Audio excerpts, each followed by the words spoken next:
Hey everybody, welcome back to Northernlion Plays the Binding of Isaac AFTERBIRTH Plus. That's right, it's not Afterbirth anymore. This is my own modded version. It's called AFTERBIRTH, where I get all the good items ever, and you can't have my seed, Traveler, because my seed is too strong for you. Zif Pontu. Gives me an idea for a easy JavaScript project. Afterbirth seed or Star Wars character.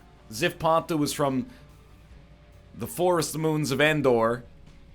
He's a grog salesman in Ewok Village. Anyway, this is getting ridiculous. Let's go.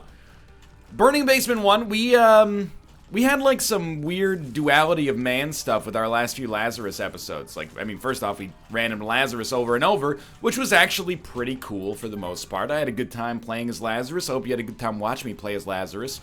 2 runs ago, we got crazy strong right off the bat, and then didn't get much stronger for the rest of the run, but kind of steamrolled. And then on the last run, we started out pretty weak, and then eventually, like, gradually got stronger as the run went on, and ended up, you know, carrying it through to its logical conclusion eventually. But it wasn't the most entertaining run on Pixels, which is the digital version of On Paper. It just wasn't, it didn't have that kind of, that dynamism. I don't know if that's a real word. It sounds like a political philosophy, and that worries me, but it didn't have that chutzpah. It didn't have that je ne sais quoi, you know? It didn't have the cojones. It didn't have... There's no words in English that can be used to describe this, is what I'm trying to get to you. You've got to resort to Yiddish or, you know, Old Russian, Valyrian. Anyway, let's see what we got going on here. Maggie Run actually is, like, the least mad I've ever been about randoming Maggie. Because as long as you get that speed upgrade once you get for, like, getting all of the post-it completed as Maggie, it's actually no problem whatsoever. We might be able to open this. I can't recall. We might as well. I thought about it. I did because I paid for it, but I wanted to open a golden chest and get enough money to get an arcade, because then we can maybe get blood bag or IV bag, and if we get IV bag, we can have unlimited money to buy whatever we want, and hopefully we can make Maggie start to pop. But I really do think, you know, Maggie is not as hated as she used to be, but even, like, the details or the reports of her death I thought were greatly exaggerated to begin with. Starting with 0.7 speed is not good, but usually 4 HP is enough to... It's enough to get you out of that hellhole before things become truly terrible, but, you know, it's a consensus thing as well, you know, just everybody's got different strengths and weaknesses in the game. See, I suck at dodging a lot of the time to begin with, so having 0.7 speed didn't negatively affect my dodging, you know? It's like if you're drinking milk out of a dirty cup. I don't think we can do anything with that. Then 1 extra speck of dirt, I guess, doesn't really hurt. It just, you know, makes you think. We're gonna go to the item room here. If you're drinking milk out of a clean cup and there's a, you know, a little bit of soil in it, all of a sudden that's terrible. I don't know where this metaphor came from or what it's supposed to mean. Okay, well, they're really making up for our, the situation that we had on the last run. We got Tech Point 5 already right off the bat here, and then a Holy Mantle. So, I wouldn't say we're unkillable, but there's probably like a near 0 chance we can be killed. So, I'm a very happy camper right now. And, really... We could afford to lose all of our red hearts on this deal with the devil and still probably be completely fine. Just because of Holy Mantle, which, honestly, like, I've been in my head trying to figure out how much HP is Holy Mantle worth? Like, would you rather start a run as Judas or the Lost? In terms of winning, like, who has a better chance of winning? I think it actually, it sounds ridiculous, but I think it might be the Lost. At least for me. I'll tell you what, I don't think we want to take Little Brim here. Or sorry, I don't think we want to take Brim. We can just take, well, you know what? What's the Zane factor here? The Zane factor is you take them both, and then you go down to 1 Spirit Heart and try to make it pop. Originally, I was going to say I'm not going to take Brim because it seems a little too easy. But then I remembered, well, first off, I don't think we've had Brimstone in quite some time, actually. And then I remembered 1 HP Holy Mantle is actually, like, where I want to be. We're on almost Lost levels here. So, of course, if we get Red Hearts, or Red Heart Containers, I should say, we're going to probably steamroll the game, and there's no avoiding that. But I don't think that's necessarily a bad thing to begin with. Plan C. Plan C. No, Plan C is just useless. I wish it weren't so, like the lyrics to Save Tonight by Eagle Eye Cherry. But it is so, and that's a problem. I always forget that Eagle Eye Cherry is Swedish. It's not like there's anything wrong with that, dude. That we are steaming here. It's not like there's anything wrong with that, of course. I've been to Sweden. I have very little recollection. One too many $18 beers, I think. I stayed in a boat on a river near... I want to call it City Hall, but it might have actually been a palace. Anyway, what do we got here? Friends till the end. I always forget, because when I think Eagle Eye Cherry, I think that is a man who was born on, you know, a compound somewhere near, like, Berkeley, California. I say that as a proud denizen and citizen of the West Coast. It's meant with no ill will. I think we can get a little bit more money out of this. And I'm like, Gothenburg, Sweden? Well, I never. Got a positively Jens Lekman sort of situation on our hands. Okay, just give me a red heart. That's, I mean, it was a free key anyway, so I'm not too bummed. But you know what? Let's milk it for deal with the devil chance instead. We got some of our money back. Functionally speaking, roughly a 50% chance of a deal with the devil. We really don't need a deal with the devil at this point. I would like to up our damage, but we don't need to. At least not, like, any time in the near vicinity. And you can hate Mom's Knife all you want, by the way. Mom's Knife is an item that, hilarious. First off, I don't think we can afford it to begin with, so we're going to stay away from it, but it would be nice to be able to shoot the knives, because I think it actually is the exception that proves the rule of what I was about to say. Mom's Knife rarely has good synergies. On the other hand, Brimstone has a ton of fun synergies, and isn't really like a Steamroll situation most of the time by itself, so... You can hate on Mom's Knife, but a rare Brimstone pickup makes me a happy boy. We're at 45%. Deal with the devil chance. You know, you may take issue. Statistically, I agree with you. 42% is not functionally the same as 50%. But if you're only doing like one dice roll, you know, 40% is 50-50 as far as I'm concerned. I mean, it's literally not.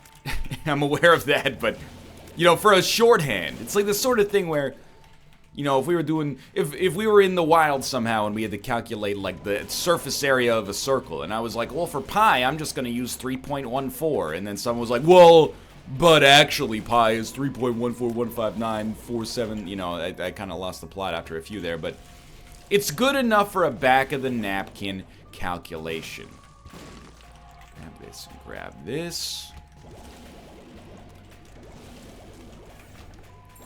I was gonna say, like, going a little slow, but it's actually quite the opposite. We're going, like, very, very quickly. So we want not to see a deal with the devil here, actually. Well, you know what? With 1 HP, now we will take Mom's Knife. And we'll still have enough Spirit Hearts left to keep us going here, but now we'll shoot a bunch of knives out instead of a bunch of Brimstone lasers, or a single Brimstone laser. And it's still, like, completely fine. I mean, it should be very clear at this point that this run, while not completely unlosable, is very, very unlikely to be lost. I also believe in the power of the Guppy Dream. We've gotten so many red chests relative to the number of red chests you'd expect to have to start a run, or in the early stages of a run, that I just believe in the power of us being able to get that transformation. I don't know if it works with Mom's Knife. See, I don't know if it's like Mom's Knife, the way it does ticks of damage. I don't know if that's what makes it so it's not part of the Guppy lexicon as far as like good Guppy transformation synergies go. Or if it's actually like a special property built into Mom's Knife that's like ignore Guppy because this is already too good. Because Brimstone Guppy is excellent. So if the knives take on the properties of the Brimstone laser, repeating of course, then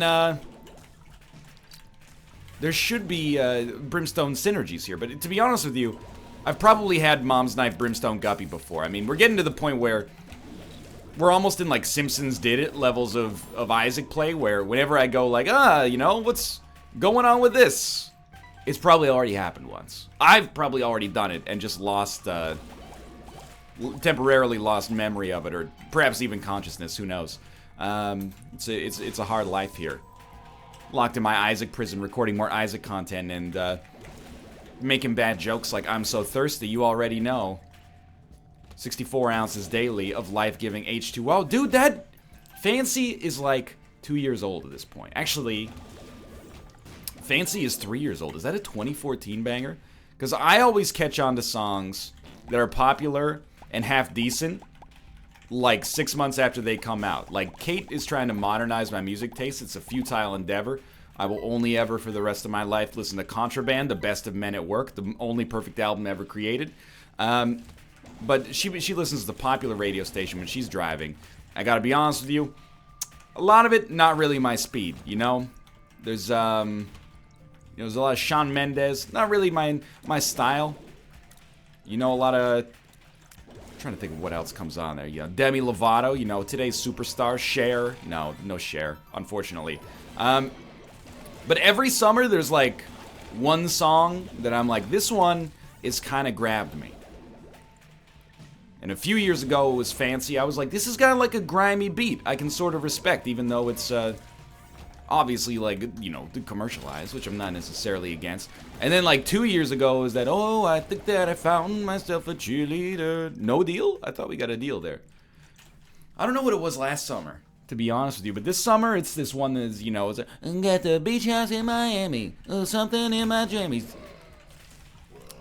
Trying to think of something in the fast lane, go put some miles on it. I think it's called That's What I Like, or Lucky for You, That's What I Like.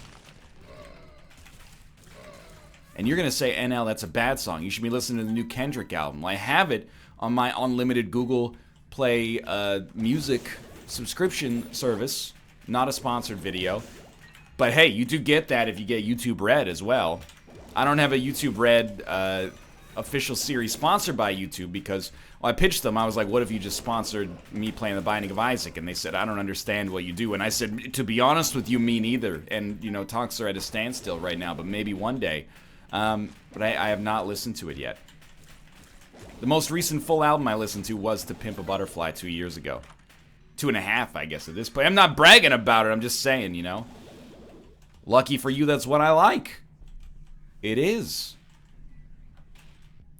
The reason I don't listen to that much new music is, to be honest with you, I don't necessarily value contemporary music and old music that I'm not familiar with differently. You know, as far as I'm concerned, I've never heard Miles Davis's landmark album, Bitches Brew. So, you know, that's as new of an album to me as the most recent Carly Rae Jepsen. Don't take that as a slight at Carly Rae Jepsen, Canadian Idol runner-up, pop princess, and I believe hometown Vancouver, British Columbia. So we got to give some, you know, give some respect to the 604. We got a couple different area codes now, but that's the OG area code. That's how you know you got like a primo number. You get a call from a 604 number, you're like, it's either Carly Rae Jepsen, one of the Sedin twins, or the government. Okay, where are we going here? Just keep moving. But you know, I've never heard, I mean, obviously I have heard Bruce Springsteen's landmark 1975 album, Born to Run. But if I hadn't, you know, that's new music. It's new to me anyway. You know, I've never heard Thomas Edison records Man Sneezing for the first time ever. So why would I listen to the new Migos album when I could listen to 6 seconds of Teddy Roosevelt giving the State of the Union address in 1908? This has become more than the average caricature. Okay, we got the Empress. We're already, I mean, this is the steamiest of Steamroll runs at this point. We basically are just gonna run buck wild over this. Just take One Makes You Larger, get it out of your system. We cannot be hurt. And this is like, I don't know why the game has chosen to be so nice to us recently, but I'm obviously very thankful for it.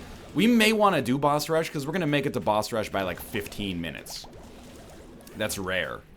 And Rib of Greed, I think, is fine. It's just unfortunate that Rib of Greed has also corresponded with a run in which we've gotten, like, actually barely enough money to make 2 shops worthwhile. We did buy 1 big shop item, I thought. Didn't we? Maybe we didn't. I don't know. I've been lost in my own world on this run to begin with. I mean, that's what happens when they give you Brimstone and Mom's Knife right off the get-go. We are still dealing with 4.08 damage, but, you know, when each knife does 4.08 damage and you shoot like 70 knives every time you press the button down, it feels good, but, you know, that's gonna be enough. Is what I'm trying to suggest here. At the same time, it's always nice to have these runs that are a little on the easier side from time to time, because you don't always get a steamroll, and it also opens up the commentary to be a little zanier. It really does. You might be asking, this is probably going to come out like a week after E3, or maybe slightly more because of the nature of my backlog, but E3's going on right now, and we went to E3 last year, and I liked it. I actually, for my money, which it was, E3 is like one of my favorite conventions to go to, because it's, at least last year, now it's open to the public, so it's a little different, but last year it was just like, it was professional and not that busy, and everybody there was like in the industry, so it was like, you know people, I guess is what I'm trying to suggest, without coming across like a snob. But to be honest with you, when it came time to come to E3 this year, originally we'd planned on doing it, because it's kind of like, you know, when you're in the gaming industry, you can justify it. I'm going to give you like a dirty little secret that, you know, is going to get me blacklisted by my friends and colleagues here. But most of the time when you're going to a convention, you can justify it as like a business expense. But when you have to justify it to your community, you know, people are like, that's work, you know? That's networking. I don't know how much networking there actually is in the streaming industry. Like, maybe there's some, but what I'm trying to get at is, it's kind of like a pseudo vacation.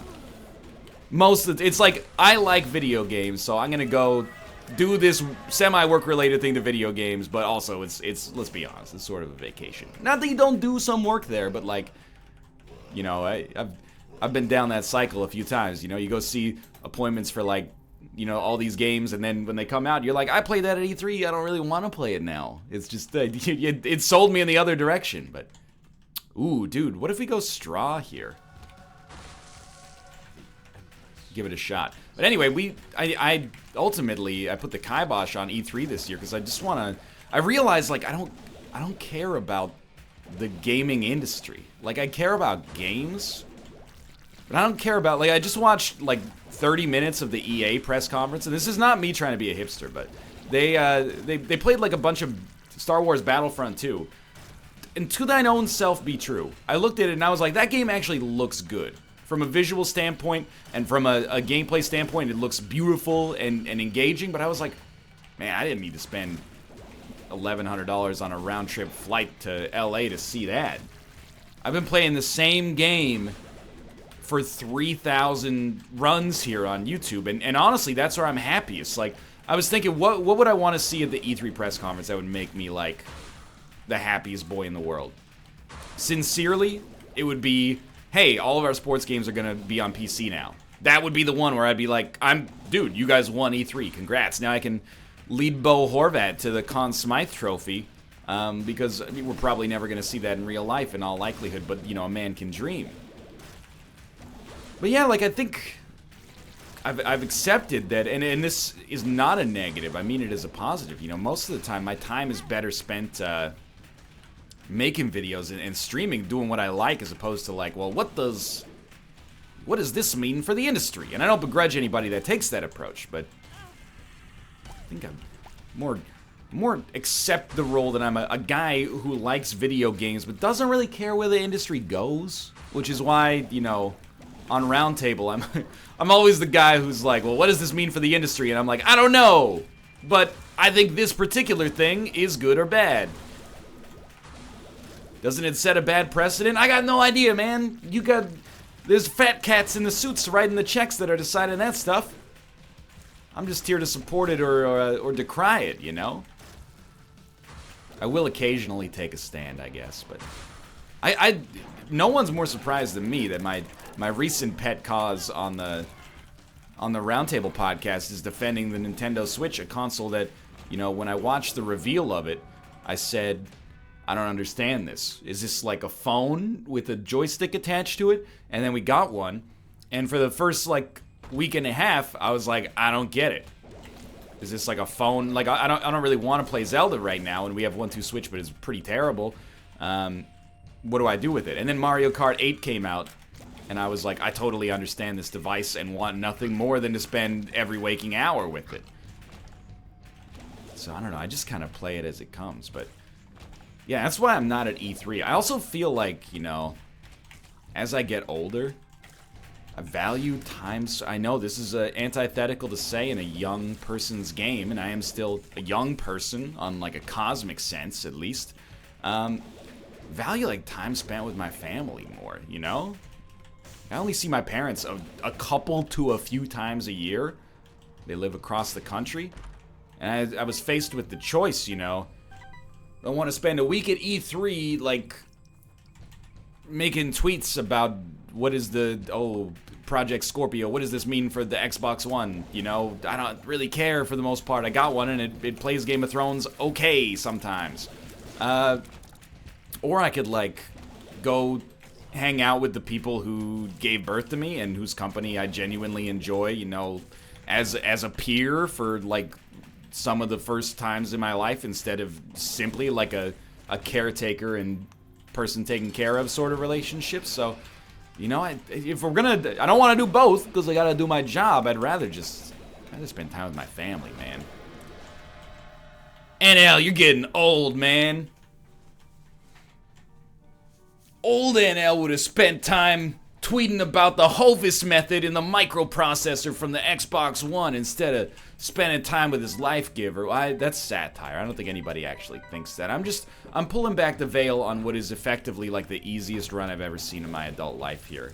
We might be able to make it to the Hush fight in under 30 minutes.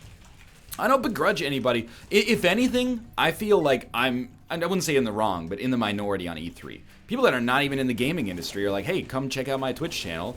I'm, you know, like a hobbyist streamer, but I'm going to stream all the E3 stuff because I love the industry. And I'm like, that's cool, man. I have been there at times in my life. I'm not at all sick of games. I love games. You know how much, you know, Isaac and Dead Cells and Battlegrounds and stuff like that I've been playing lately? Like, these are not cynically for work. These are games I genuinely enjoy and think about in my off time.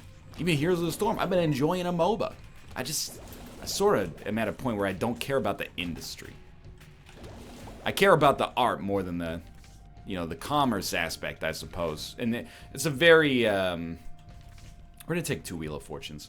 It's a very self-righteous way to think about it, but, and I'm not trying to come at it from that position. I don't begrudge anybody who does care about the, like, you know, the overarching, what does this mean for our industry sort of conversations. I'm glad they're being had, but I'm also glad that I don't have to have them. Straight up, we made a bad decision to take the straw. I think I overrate that item a little bit. Guppy's head was crushing it, but we'll replace it, as we just did, with Pandora's box, and we'll use Pandora's box to hopefully generate like a godhead sort of situation. Wouldn't be the worst thing in the world.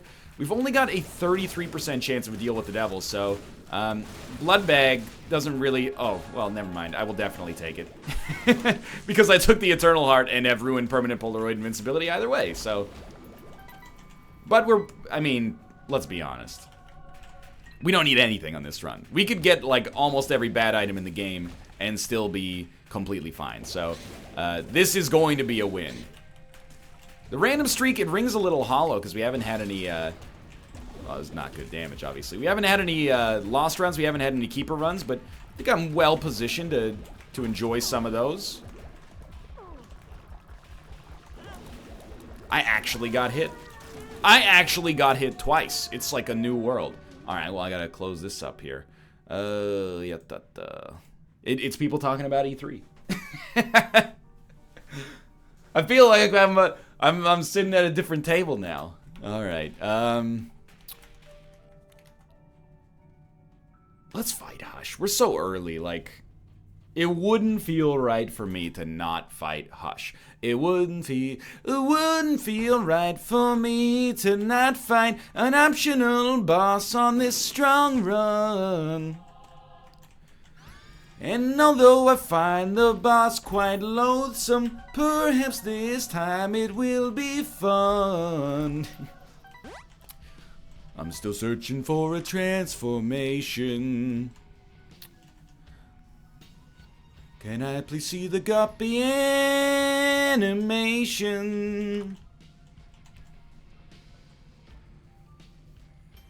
What do you got for me? The sun. Do.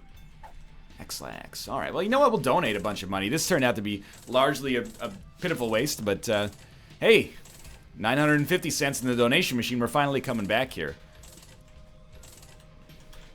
And, I mean, Goathead does nothing. And Bob's Rotten Head will never do anything. We could look for some special rooms. Like, actually, this would be a great time to get a, what's going on there? This would be a great time to get a,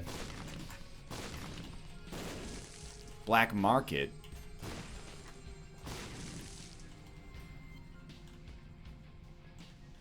Give away some of this HP. Let's be honest, like, we're not gonna use our bombs. If we get sad... Okay, there we go.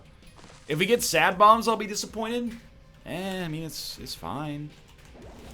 I'm not mad. It blocks shots, at least. This would be a great time to get sad bombs. And if we did, we would be like, I wish I hadn't spent so many bombs back there to get Big Chub, but... it's not that bad. Certainly. Obviously, the big damage here does come from actually hitting the enemy with a knife, but that's not always going to be easy to do here. And I'd rather keep Holy Mantle alive as long as possible, because there's some damage from Hush, I would say, is not unavoidable, but is difficult to avoid. So, the more time, or let's just say, the longer I can keep Holy Mantle active here, the better our standing will be when we leave here. It's not the better our chances of winning, because, like, I'm pretty sure our chances of beating Hush are essentially 100.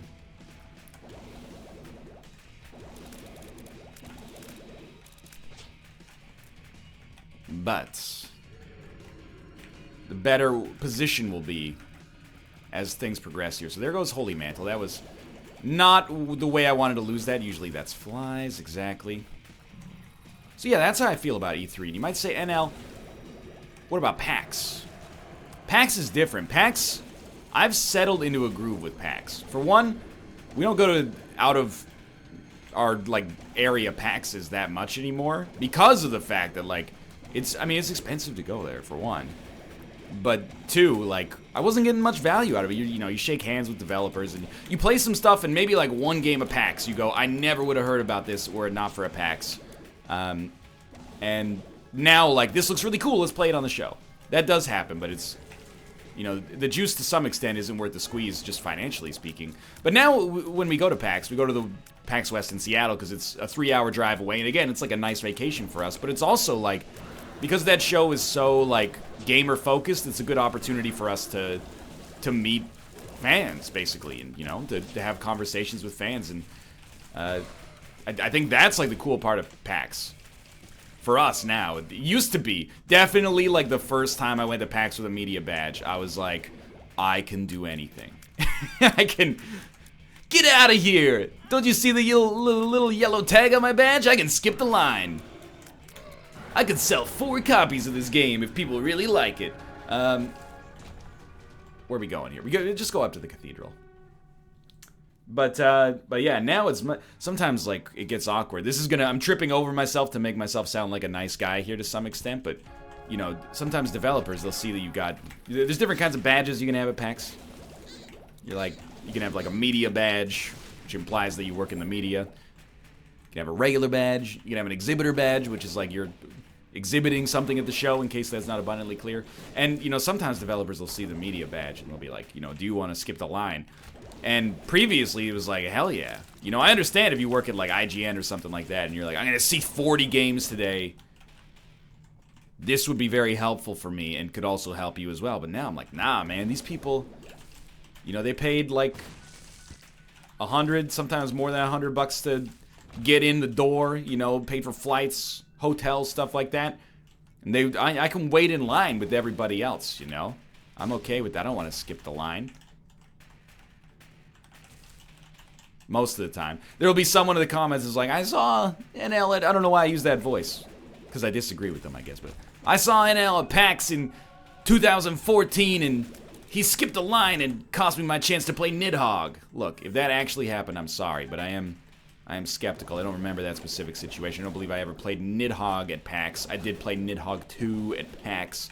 And we waited in line like normal people. And I remember that because it was 2 months ago. 3 months ago? I don't know. 2017 is going by crazy fast for me. I have a theory that I'm not even sure. It's one of those theories that seems so obvious that when I say it, I'm pretty sure people are going to be like, yeah, that's a thing. It's called this. Stop pretending you invented it. But it's convergent evolution, I assure you. I feel like when I was like 10 years old, 1 month felt like 1 year feels in my life now. Like, the older you get, the lower a percentage of your lifetime each unit of time is, if that makes sense. I'm trying to think of how to explain it. You know, like 1 year when you're 10 is 10% of your life. We don't really need that. 1 year when you're almost 30 here is like 3% of your life. So the years for me, I feel like on a relative scale are just flying by. Days are obviously the same length. Oh, dude, peep it.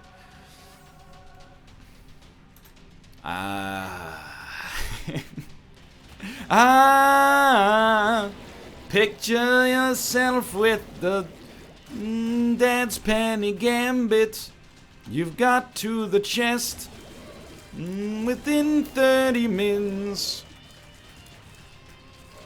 A dangerous item shows itself so thusly. Dare you jeopardize your win? See, that's Lucy in the Sky with Diamonds, but I didn't really think about how to tie it back to the existence of the Crooked Penny there, which I also called Dad's Penny, but that time I had an excuse because it syllabically was not going to work out with Crooked Penny. Anyway. That's my perspective on time, I know. I'm 14 and this is deep, but you get the idea. It's not like I'm maligning it. If anything, I'm like, damn, dude. People, you know, I'm like, Wonder Woman came out? Captain America Civil War came out 6 weeks ago. And Wonder Woman's out already? And they say, well, actually, that came out, you know, last year. And I say, no, it came out right after the Avengers. And they say, NL, the Avengers came out in 2012. And I say, no. It didn't. It came out last year. Iron Man came out 3 years ago. And I say, like, the last Iron Man movie was like 4 years ago. And I say, no. You get confused, you know. In your old age, you know, the early onset dementia. I still say, like, you know, we're now at the point where I would say, like, almost everybody in our circle of collaborators is not old, but old enough that you don't have to say they're a young adult. I don't know how we created that, by the way. That Eternal Heart there. Lingerbean? Must have been Lingerbean. Like, it's not that they're not young people, but you don't have to say young adult anymore. They're just adults. And I notice, like, this rings true for them as well. When you ask, like, Rob how old he is, he has to go, and I'm like, say no more. I have to think the same thing sometimes. Sometimes my wife goes, like, you know, what's it like to be 29? And I say, it's not that much different than 28. And then I think about it, and I'm like, wait a minute, I'm 28. I don't know what it's like to be 29 yet. But anyway, thanks for watching. This was like 29 minutes. Hope you enjoyed the episode. If you did, click the like button. It helps out a great deal. Of course, subscribe if you want to see more in the future. But for now, thanks for watching. And, of course, that's how we say it now. Of course, my name's Goofy. I got fired from Disney World for lewd conduct. Okay. Love you, Disney. I'll see you guys next time. Thanks for watching. Thanks for your support. See ya.